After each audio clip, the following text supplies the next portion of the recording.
আসসালামু আলাইকুম দর্শক, স্বাগত জানাচ্ছি আরটিভি রাতের সংবাদ। আপনাদের সঙ্গে রয়েছে আমি নীরা ফেরদৌস। জুলাই গণ অভ্যুত্থানে অন্যতম নেতা ইনকিলাব মঞ্চের মুখপাত্র এবং ঢাকা ৮ আসনে সম্ভাব্য স্বতন্ত্র প্রার্থী শরীফ ওসমান হাদিকে কাল দুপুরে এয়ার অ্যাম্বুলেন্সে সিঙ্গাপুরে নেওয়া হবে। প্রধান উপদেষ্টা প্রফেসর মোহাম্মদ ইউনূসের নির্দেশে সরকারি উচ্চ পর্যায়ের প্রতিনিধিদের সঙ্গে চিকিৎসকদের বৈঠকে এই সিদ্ধান্ত হয়। এজন্য প্রয়োজনীয় মেডিকেল এয়ার অ্যাম্বুলেন্স, চিকিৎসক দল এবং ভ্রমণ সংক্রান্ত সকল প্রস্তুতি ইতিমধ্যেই সম্পন্ন করা হয়েছে। সিঙ্গাপুর জেনারেল হাসপাতালের অ্যাক্সিডেন্ট ইমার্জেন্সি বিভাগে তার চিকিৎসার সব ধরনের ব্যবস্থা নেওয়া হয়েছে। ওসমান হাদির চিকিৎসা সংক্রান্ত সব ব্যয় রাষ্ট্রীয়ভাবে বহন করবে। ওসমান হাদির দ্রুত সুস্থতা কামনায় দেশবাসীর কাছে দোয়া ও প্রার্থনা চেয়েছে প্রধান উপদেষ্টা।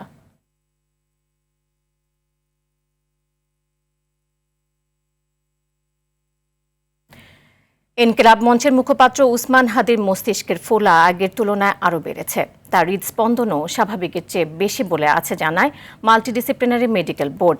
এ দুটি লক্ষণ রোগীর অবস্থাকে আরও জটিল ও ঝুঁকিপূর্ণ করে তুলেছে।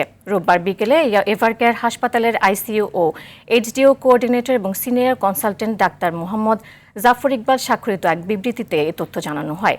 ফ্যাসিবাদ বিরোধী সব দলকে নিয়ে শহীদ মিনারের সর্বদলীয় প্রতিরোধ সমাবেশে ডাক দিয়েছে ইনকিলাব মঞ্চ। রাতে রাজধানীর এভারকেয়ার হাসপাতালের সামনে এ কর্মসূচি ঘোষণা করেন ইনকিলাব মঞ্চের সদস্য সচিব আব্দুল্লাহ আরজাবের।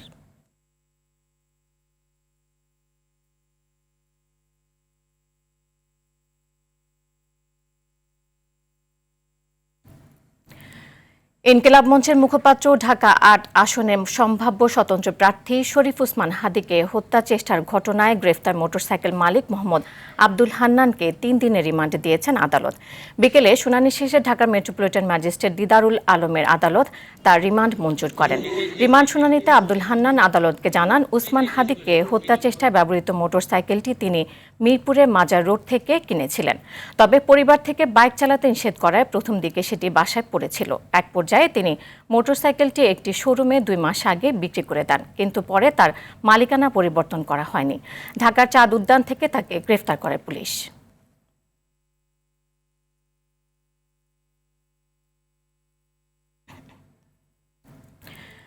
পুরস্কার ঘোষণার পরও গ্রেফতার হয়নি ইনকিলাব মঞ্চের আহ্বায়ক ওসমান হাদির উপর হামলাকারীরা।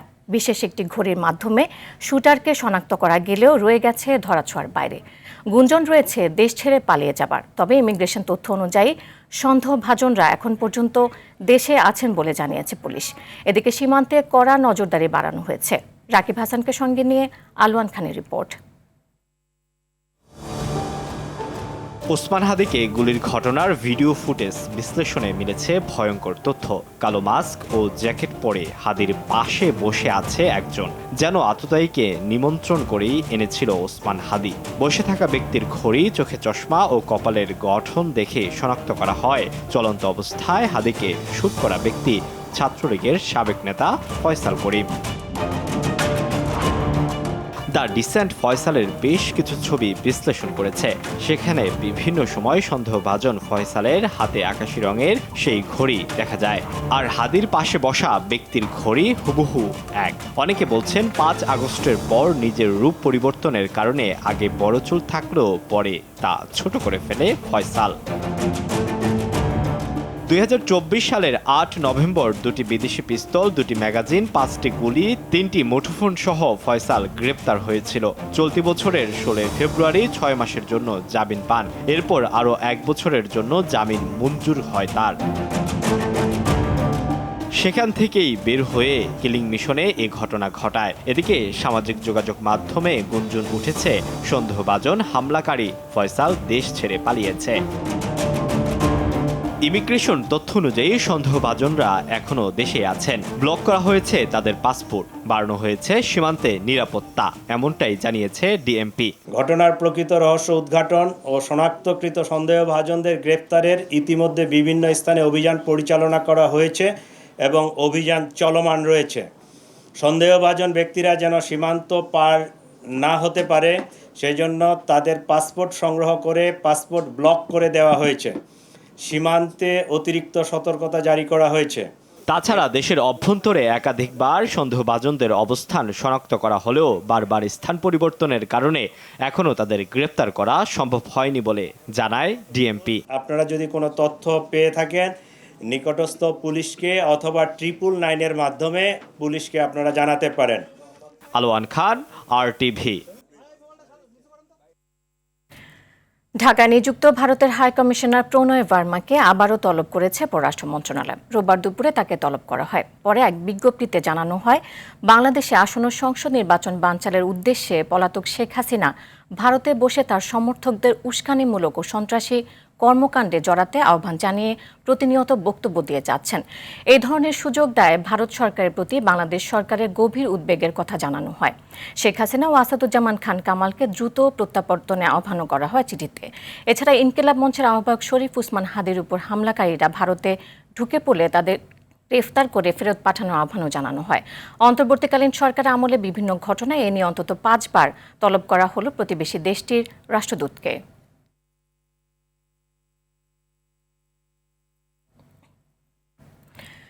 ক্ষমতাচ্যুত প্রধানমন্ত্রী শেখ হাসিনা ভারতে অবস্থান নিয়ে বাংলাদেশের সন্ত্রাসী কর্মকাণ্ডে উস্কানির সুযোগ দেওয়া, আগামী নির্বাচন বানচালের প্রচেষ্টার অভিযোগ সহ কয়েকটি অভিযোগ প্রত্যাখ্যান করে বিবৃতি দিয়েছে ভারতের পররাষ্ট্র মন্ত্রণালয়। রবিবার এক সংবাদ বিজ্ঞপ্তিতে বাংলাদেশের পররাষ্ট্র মন্ত্রণালয় থেকে এসব অভিযোগের পাশাপাশি শরীফ উসমান হাদির উপর সংঘটিত হত্যা চেষ্টার ঘটনায় জড়িত সন্দেহভাজনরা যেন পালিয়ে ভারতে আশ্রয় না নিতে পারে সে বিষয়েও ভারতের সহযোগিতা চাওয়া হয়। এরপরই বিবৃতি দেয় ভারতের পররাষ্ট্র মন্ত্রণালয়। এতে বলা হয়, বাংলাদেশে শান্তিপূর্ণ পরিবেশ, অবাধ, সুষ্ঠু, অন্তর্ভুক্তিমূলক ও গ্রহণযোগ্য নির্বাচন অনুষ্ঠিত হওয়ার পক্ষে ভারতের অবস্থান তারা ধারাবাহিকভাবে পুনর্ব্যক্ত করেছে। বাংলাদেশের জনগণের স্বার্থবিরোধী কোনো কার্যক্রমে ভারতের ভূখণ্ড কখনোই ব্যবহার করতে দেওয়া হয়নি বলেও জানানো হয়।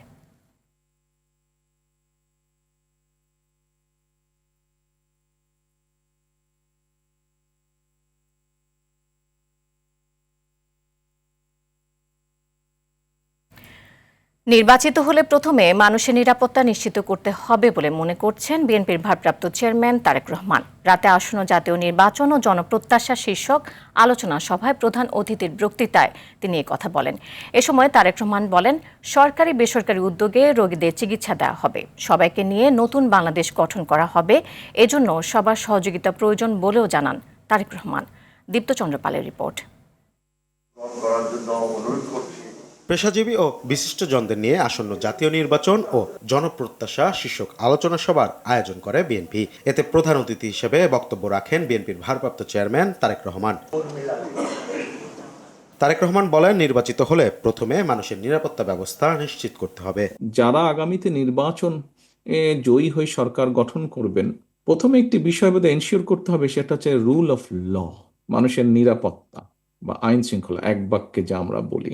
বিএনপির ভারপ্রাপ্ত চেয়ারম্যান বলেন, চিকিৎসা, পানি, যানজট, নারী ও প্রান্তিক পর্যায়ের কৃষক সহ গুরুত্বপূর্ণ বিষয়গুলোতে নজর দিতে হবে। প্রতিদিন আপনাদেরকে ঢাকা শহরের জ্যামটা পোহাতে হয়, ট্রাফিক জ্যাম।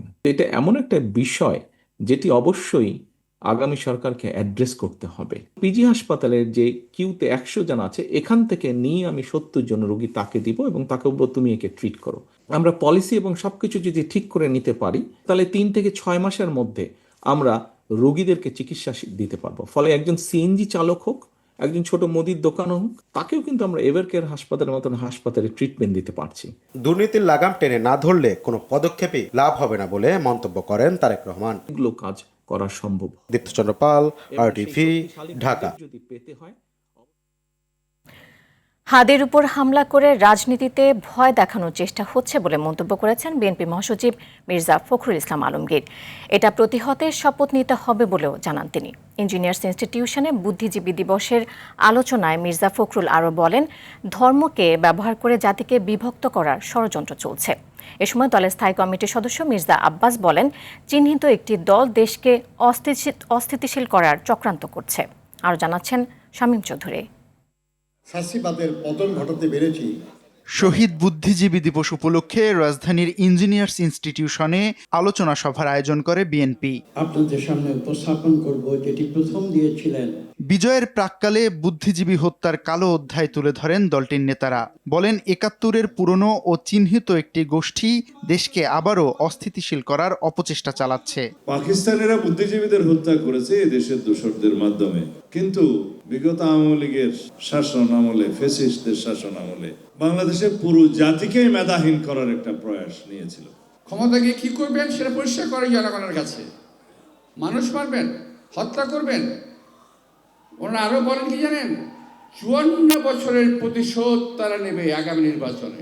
কারা ৭১-এ বিরোধিতা করেছিল এবং আজকে কারা অস্থিতিশীল অবস্থা তৈরি করতে চাইছে এটা সবাই জানে। আলোচনা সভায় এমন মন্তব্য করেন বিএনপি মহাসচিব মির্জা ফখরুল ইসলাম আলমগীর। নির্বাচন যখন তফসিল ঘোষণা হলো তখনই আপনার হত্যা করার চেষ্টা করা হলো হাদিকে। একটা ভয় আবার শুরু করতে চেয়েছে, যে ভয় ১৫ বছর আওয়ামী লীগ দেখিয়েছে।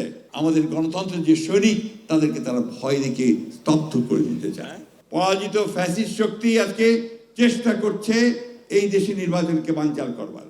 আরেকটি শক্তি তারা চেষ্টা করছে ধর্মকে ব্যবহার করে এই দেশে আবার মানুষের মধ্যে বিভাজন সৃষ্টি করবার। এর আগে রাজধানীতে আয়োজিত আরেক অনুষ্ঠানে বিএনপি মহাসচিব বলেন ১৯৭১ সালেও পাকিস্তানিদের সঙ্গে থাকা পরাজিত শক্তি ধর্মের নামে মানুষকে বিভ্রান্ত করার চেষ্টা করছে। তাদেরকে বিশ্বাস করার কোনো সুযোগ নেই। এইবারকার নির্বাচন কিন্তু দুটো শক্তির মধ্যে নির্বাচন। একটা শক্তি হচ্ছে বাংলাদেশের পক্ষের শক্তি, এই শক্তি হচ্ছে উদার গণতন্ত্রের পক্ষের শক্তি। উদারপন্থী গণতন্ত্রকে রাখবো নাকি সেই পেছনে পড়া যারা আমাদেরকে সবসময় বিভ্রান্ত করতে চায় ধর্মের কথা বলে সেটার দিকে যাব। আগামী ২৫ ডিসেম্বর দলের ভারপ্রাপ্ত চেয়ারম্যান তারেক রহমানের দেশে আগমন স্মরণীয় করে রাখতে সবাইকে প্রস্তুত থাকার আহ্বান জানান বিএনপি নেতারা। তাকে এমন এক সম্বর্ধনা জানাই যেটা অতীতে কখনো কোনো নেতা বাংলাদেশে পায়নি। শামীম চৌধুরী, RTV, ঢাকা। ওসমান হাদির উপর গুলি বর্ষণকারী ও তাদের গডফাদারদের ধরতে না পারলে গোয়েন্দা সংস্থাগুলোর কর্মকর্তাদের চাকরি করার অধিকার নেই বলে মন্তব্য করেছেন জামায়াতে ইসলামের সেক্রেটারি জেনারেল অধ্যাপক মিয়া গোলাম পরওয়ার। বিকেলে রাজধানীর কৃষিবিদ ইনস্টিটিউটে বুদ্ধিজীবী দিবসের আলোচনায় তিনি একথা বলেন। এ সময় তিনি বলেন ১৯৭১ সালে শহীদ বুদ্ধিজীবী হত্যাকাণ্ড ছিল ভারতীয় সেনাবাহিনী ও গোয়েন্দা সংস্থা একটি সুপরিকল্পিত ষড়যন্ত্রের অংশ।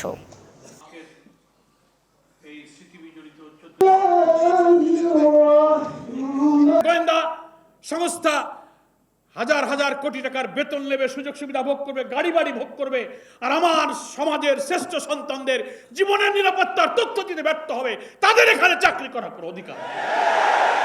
আমরা প্রধান উপদেষ্টাকে বলেছি এগুলো খুঁজে বের করুন, গ্রেফতার করুন এবং খুনিদেরকে ডেকে আপনারা রিমান্ডে এনে প্রকৃত তথ্য বের করে শাস্তির ব্যবস্থা করুন, বিচারের আওতায় আনুন। তা না হলে আমাদের কারোর জীবনের নিরাপত্তা থাকবে না। নির্বাচন ঘিরে আগামীতেও চোরাগোপ্তা হামলার আশঙ্কা থাকলেও যথাসময়ে নির্বাচন হবে বলে জানিয়েছেন নির্বাচন কমিশনার অবসরপ্রাপ্ত ব্রিগেডিয়ার জেনারেল আবুল ফজল মোহাম্মদ সানাউল্লাহ।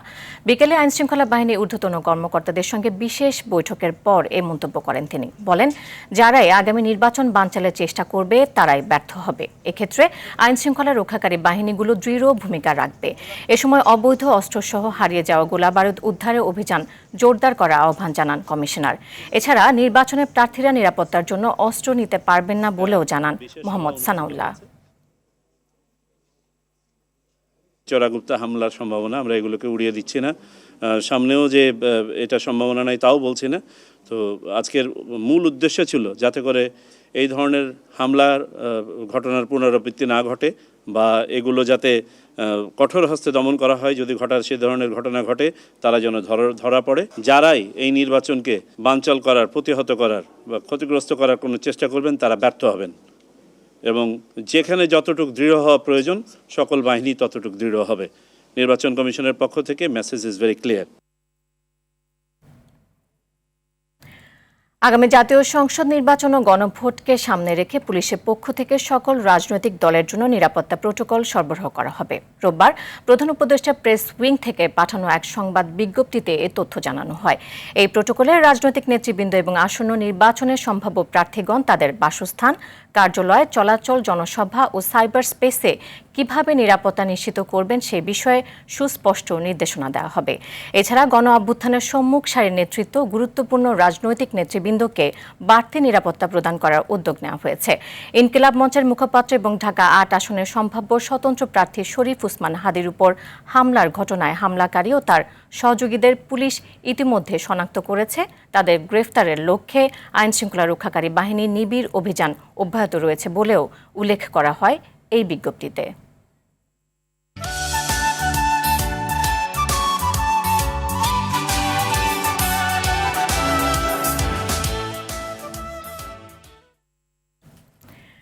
যথাযথ মর্যাদায় পালিত হলো শহীদ বুদ্ধিজীবী দিবস। সকালে মিরপুর বুদ্ধিজীবী সমাধিস্থলে শ্রদ্ধা জানান রাষ্ট্রপতি মোহাম্মদ শাহাবুদ্দিন ও অন্তর্বর্তী সরকার প্রধান উপদেষ্টা ডক্টর মোহাম্মদ ইউনূস। শ্রদ্ধা নিবেদনের সময় সশস্ত্র বাহিনীর একটি চৌকস দল রাষ্ট্রীয় সালাম দেয়। এ সময় বিগলে করুণ সুর বাজানো হয়। পরে সবার সঙ্গে শুভেচ্ছা বিনিময় করেন রাষ্ট্রপতি ও প্রধান উপদেষ্টা। এদিকে স্বাধীনতা যুদ্ধের শহীদ বুদ্ধিজীবীদের স্মরণে রাজধানী মোহাম্মদপুরের রায়ের বাজার শহীদদের প্রতি শ্রদ্ধা জানিয়েছেন বিভিন্ন রাজনৈতিক দল ও সামাজিক সংগঠন। ভোরের আলো ফোটার সঙ্গে জাতির সূর্য সন্তানদের শ্রদ্ধা করে স্মরণ করেন সর্বস্তরের জনগণ। এ সময় তারা বলেন, শহীদদের ঋণ কখনো ভোলার নয়। তারা কারো কাছে মাথা নত করেনি, তাই আজকে তাদেরকে প্রাণ দিতে হয়েছে। তো তাদের স্মরণে এবং যারা বাংলাদেশের মুক্তিযুদ্ধে যারা শহীদ হয়েছে তাদের স্মরণেও আমরা এখানে আসছি। নতুন বাংলাদেশ তো জনগণ তৈরি করবে, এটা জনগণের সর্ব অবস্থান থেকে জনগণের পার্টিসিপেশনে নতুন বাংলাদেশ গড়ে উঠবে। সামনে তো একটা নির্বাচন আসছে, সেই নির্বাচনে জনগণ অংশ নেবে।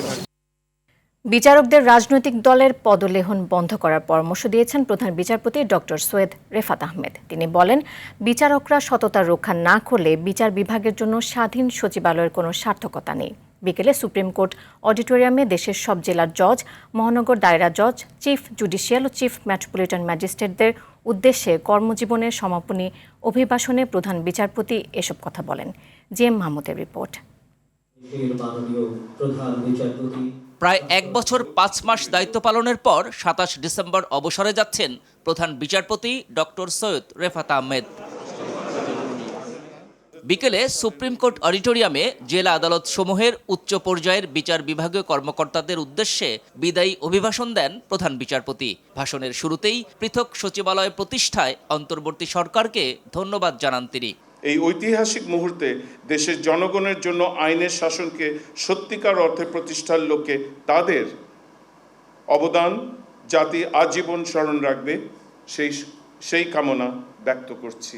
বিচারকে প্রশাসনিক দয়া নয়, নাগরিক সেবা উল্লেখ করে বিচারকদের নানা দিক নির্দেশনা দেন প্রধান বিচারপতি। আপনারা যেন চিন্তায় উদার, বোধে সমৃদ্ধ এবং দৃষ্টিতে সুদূরপ্রসারী এক একজন বিচারক হয়ে উঠতে পারেন, যে বিচারপ্রার্থী জনগণের প্রতি অবহেলা করেও বিচার বিভাগ তার প্রাসঙ্গিকতা ধরে রাখতে পারবে। তাহলে আমরা প্রকৃত অর্থেই এখনো বাস্তবতা থেকে বিচ্ছিন্ন হয়ে বসবাস করছি।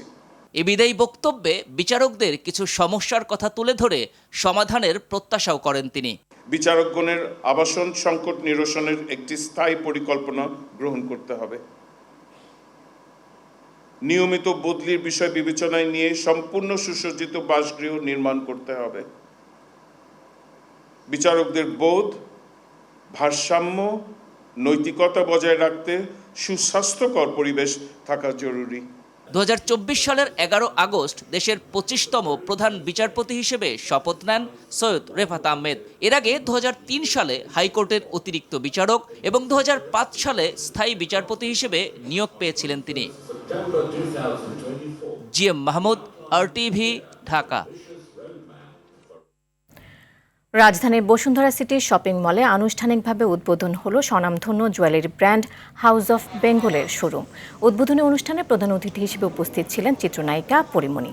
জনপ্রিয় মডেল এবং ব্র্যান্ড প্রমোটারদের উপস্থিতিতে কেক এবং ফিতা কাটার মাধ্যমে উদ্বোধনী আয়োজনের সূচনা হয়। বসুন্ধরা সিটির লেভেল 7-এ অবস্থিত এই শোরুমে রয়েছে চোখ ধাঁধানো স্বর্ণ ও হীরার অলংকার। অনুষ্ঠান শেষে শোরুম পরিদর্শন করেন পরিমণি সহ অন্যান্য তারকারা। দর্শক, রাতের সংবাদ এ পর্যন্তই। মধ্যরাতের সংবাদ 1টায় দেখার আমন্ত্রণ রইল। এতক্ষণ সাথে থাকার জন্য ধন্যবাদ সবাইকে।